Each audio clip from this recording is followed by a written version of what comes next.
తెలంగాణ అన్ని రంగాల్లో అభివృద్ధి చెందిన రాష్ట్రమన్నారు బీజేపీ ఎంపీ ఈటల. అలాంటి రాష్ట్రాన్ని కించపరిచేలాగా సీఎం వ్యవహరిస్తున్నారంటూ విమర్శించారు. కాంగ్రెస్ ఇష్టం వచ్చినట్లుగా హామీలు ఇచ్చినప్పుడే తాము ప్రశ్నించామన్నారు.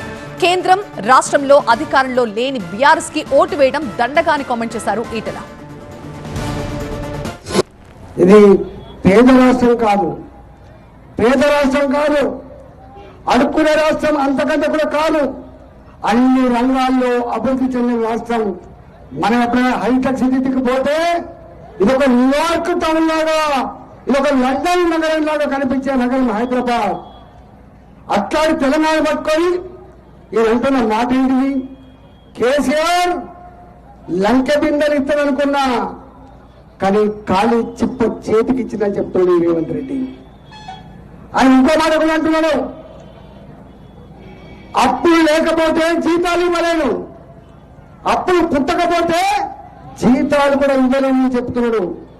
అప్పుల కోసం రిజర్వ్ బ్యాంక్ ఆఫ్ ఇండియా కాడికి పోతే తెలంగాణ అధికారులను చూసి, తెలంగాణ ఆర్థిక శాఖ అధికారులను చూసి చెప్పులు దాచుకుంటుందని చెప్పి అవమానపడుతున్నాడు.